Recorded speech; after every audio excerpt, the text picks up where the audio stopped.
pada setiap hari kita masih lagi sujud solat, itu rahmat yang besar. Sebab saban hari makin ramai umat Islam yang Islam hanya pada nama, tetapi cara hidup langsung tidak ada ciri-ciri Islam, langsung tidak ada.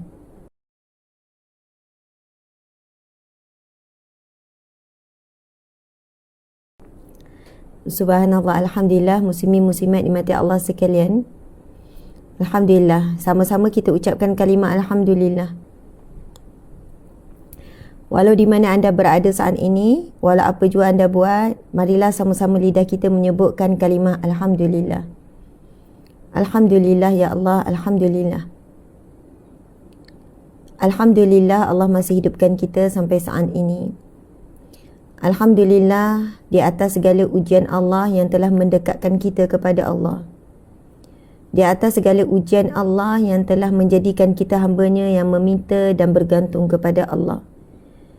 Alhamdulillah di atas ujian Allah yang membuatkan kita rasa memerlukan Allah dalam hidup kita.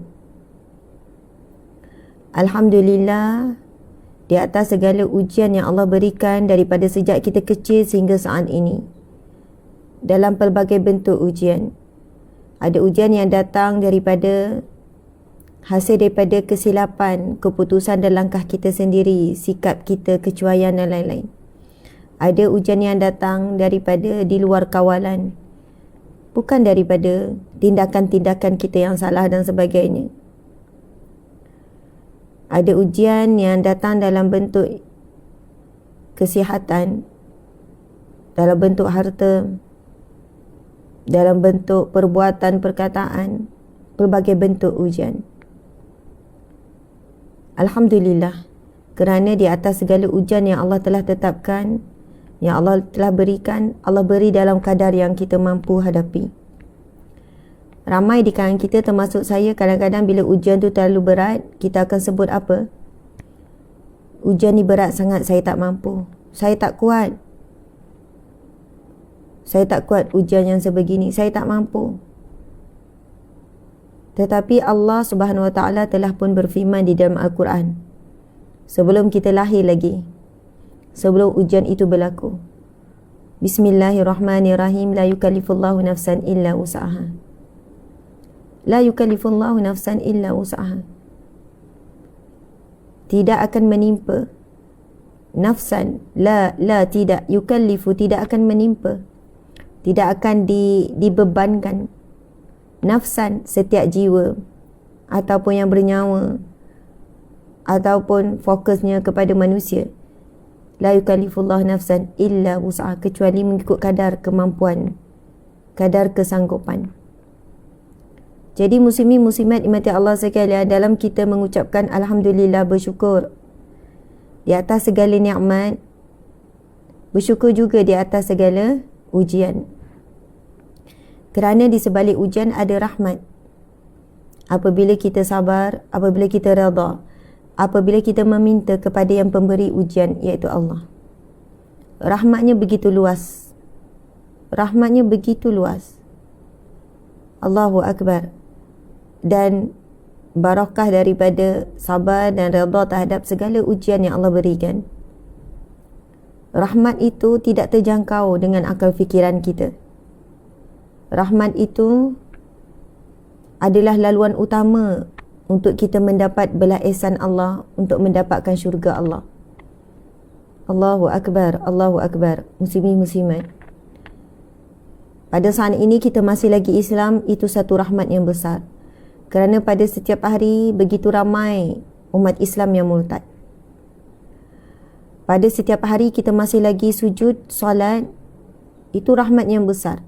Sebab saban hari makin ramai umat Islam yang Islam hanya pada nama, tetapi cara hidup langsung tidak ada ciri-ciri Islam, langsung tidak ada. Hidup tidak langsung mengikuti acuan Islam, zahir dan juga batin. Jika pada saat ini apapun ujian yang kita hadapi, tetapi kita masih lagi menyebut kalimah la ilaha illallah, itu satu rahmat.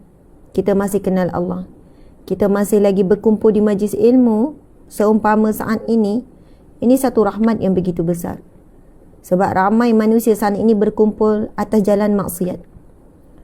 Masih sibuk melayani video-video yang tidak bermanfaat. Masih lagi lalai, mengisi masa-masanya sejam, 2 jam, 3 jam. Kan? Menyaksikan live demi live yang sia-sia, yang tidak beri manfaat untuk kehidupan di dunia. Apa lagi kehidupan akhirat? Kehidupan dunia pun tak ada manfaat pun dia tengok. Allahu Akbar, Allahu Akbar, Allahu Akbar. Jadi satu rahmat yang besar, muslimin-muslimat. Satu nikmat yang begitu besar. Sebab itu bila Allah berfirman, wa in ta'uddu ni'matallahi la tuhsuha. Apabila kamu menghitung nikmat Allah, wa in ta'uddu ni'matallah, sekiranya kamu menghitung nikmat Allah, kamu tidak akan mampu menghitungnya. Tidak akan mampu.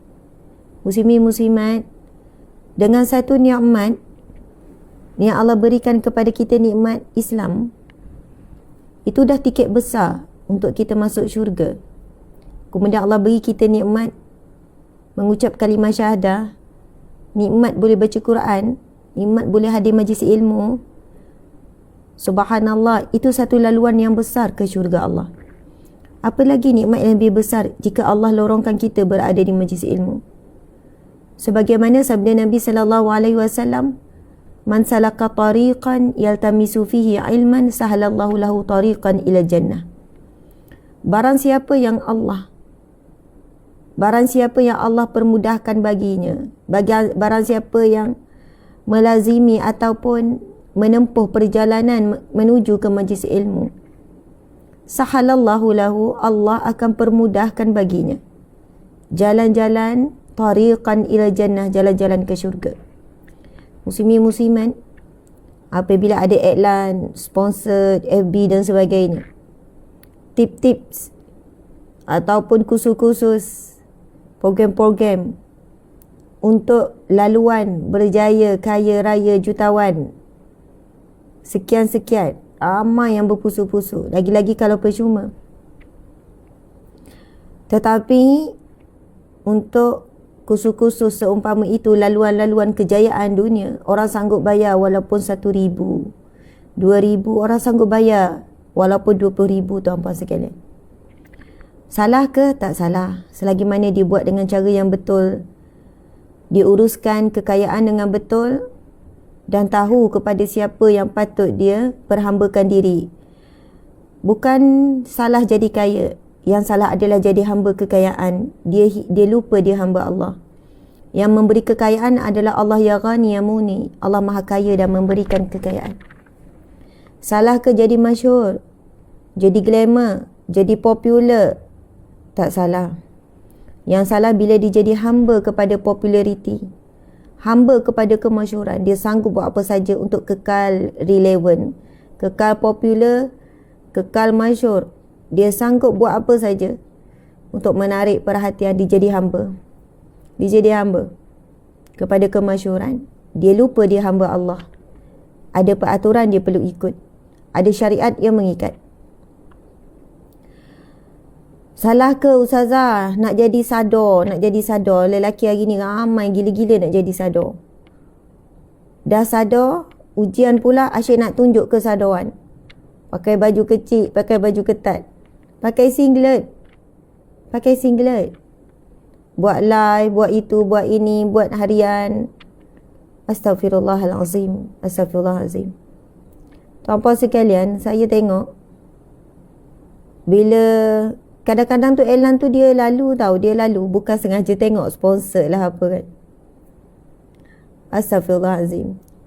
Artis ke tak artis ke, founder ke tak founder ke, orang biasa ke apa ke kan. Masya Allah, komen tu komen-komen lucah banyak. Kita kalau dah sampai tahap komen lucah, walaupun kita katakan tak aurat, siapa kata tak aurat? Orang lelaki juga berdosa bila dia bertampilan menarik perhatian dan menaikkan syahwat. Komen-komen lucah. Komen lucah walaupun lelaki, yang kita paling takut tengok komen lucah daripada lelaki. Video-video tu jadi bahan untuk page-page gelap dan sebagainya. Astaghfirullahalazim. Astaghfirullahalazim, muslimin muslimat. Tak salah jaga kesihatan, bina badan dan sebagainya. Menguatkan diri untuk melakukan amal soleh. Kuat badan untuk buat amal soleh, untuk buat amal ibadah. Bukan jadi hamba kepada bina badan, kepada senaman. Ramai yang jadi hamba kepada senaman, bukan jadi hamba Allah. Dia obses dengan hiking. Hiking bagus, kesihatan. Tengok keindahan ciptaan Allah, itu memang bagus sangat. Tapi bila jadi hamba hiking, beza dengan hamba Allah, dia hiking dalam keadaan dedah aurat. Pakai ketat, pakai singkat, pakai sendat, ikhtilat. Ikhtilat ni maksud dia apa? Bercampur gaul lelaki perempuan. Astaghfirullahalazim, astaghfirullahalazim, muslimin muslimat. Kita tak boleh nafikan ya bentuk badan kita terbentuk dan dilihat. Jangan sedapkan hati. Hati tak boleh menipu. Kalau badan kita nampak terbentuk, kita sebenarnya perasan, kita sebenarnya sedar. Kita tak perlu pun nak tanya-tanya orang, nampak tak bentuk badan? Nampak tak punggung saya? Nampak tak lengan saya? Nampak tak dada? Nampak tak? Sebenarnya hati kita boleh jawab. Sebenarnya hati kita boleh jawab. Hati kita tak boleh menipu. Kalau hati kita itu bersih, hati kita itu jernih, hati kita tak boleh tipu. Tetapi suara manusia boleh menipu. Orang keliling boleh je, okey je aku nampak, okey ya. Okey ni, okey. Jaga hati ataupun dia sendiri tidak menjaga. Hati-hatilah muslimin muslimat. Dalam kita buat sesuatu, sama ada kita hamba kepada apa yang kita buat ataupun kita kekal dalam keadaan sedar menjadi hamba Allah. Allahu Akbar. Na'udzubillahi min zalik, na'udzubillahi min zalik, astaghfirullahalazim. Saya ni sedang mengisafi diri saya sendiri, muslimin muslimat. Mengisafi diri sendiri. Ada sesuatu yang selalu saya kesalkan pada diri saya sendiri. Sentiasa ada sesuatu yang saya kesalkan setiap hari pada diri sendiri. Yang kadang-kadang saya akan fikir balik, adakah saya telah menjadi hamba kepada apa yang saya suka itu? Ataupun saya kekal menjadi hamba Allah, yang mana bila berjaya melakukannya, saya besarkan kesyukuran dan menjadi hamba Allah yang lebih baik. Ataupun saya membesarkan sesuatu yang saya suka itu. Saya utamakan apa yang saya suka itu. Saya buat sedaya upaya untuk apa yang saya suka. Tetapi bila solat, saya buat ala kadar. Bila zikir, saya buat sambil-sambilan saja. Tapi dengan perkara yang saya suka, saya meluangkan masa. Tetapi bila zikrullah, hanya sampingan-sampingan, sambilan-sambilan. Saya takut muslimin muslimat. Kenapa? Bila berkaitan dengan hal-hal urusan akhirat ataupun berkaitan dengan amal ibadah rutin harian, dibuat secara sambil-sambilan. Tapi bila hal berkaitan dunia, dibuat dengan fokus dan bersungguh-sungguh. Allahu Akbar, Allahu Akbar. Salahkah nak jadi kurus, nak jadi cantik? Tak salah. Sebenarnya tak kurus ataupun cabi pun comel. Kena jaga kesihatan, biar cergas, pandai jaga penampilan, comel. Tapi mungkin ada ujian sikit. Badan cepat penat, lutut cepat sakit. Belum lagi sampai usia yang sepatutnya sakit lutut, mungkin dah sakit. Bukannya kata semua orang suka kurus. Ada yang suka cabi-cabi. Jangan kecil hati ya, saya sebut cabi, saya tak tahulah perkataan apa. Ya, betul. Obses nak cantik, nak itu, nak ini. Jangan jadi hamba kepada kecantikan sampai melanggar batasan syariat. Buat macam-macam prosedur yang tidak syar'i. Allahu Akbar, astaghfirullahalazim. Makan macam-macam produk, pakai macam-macam. Bertabarus dengan tabarus jahiliyah. Haram hukum dia. Memakai sesuatu yang menarik perhatian lelaki ajnabi. Kita tak boleh menipu. Kita tahu. Ada kata saya pakai untuk diri sendiri. Tapi tujuannya, bila lelaki memandang, lelaki memuji, wanita-wanita kawan-kawan memuji, hati rasa berbunga-bunga dan seronok, gembira, terbuai dengan pujian. Orang puji mata, orang puji bibir, orang puji sekian-sekian. Muslimin muslimat, Allahu Akbar, Allahu Akbar. Jika kita tidak buat sesuatu untuk menarik perhatian lalu dipuji, ia lebih mudah diuruskan. Ia lebih mudah diuruskan. Faham maksud saya? Pujian adalah satu ujian. Pujian adalah satu ujian. Jika kita tidak buat sesuatu untuk menagih pujian, maka hati kita lebih mudah untuk diuruskan daripada perasaan riak, takabur, ujub dan sebagainya. Tetapi jika memang kita buat sesuatu, Allah paling tahu dan kita tidak boleh menipu hati kita untuk menagih pujian, untuk berpenampilan yang menarik, maka sangat sukar untuk dijaga hati. Sebab ia sudah bercampur dengan perkara-perkara yang syubhah, perkara yang haram dan pelbagai lagi lah muslimin muslimat. Masya Allah, Alhamdulillah.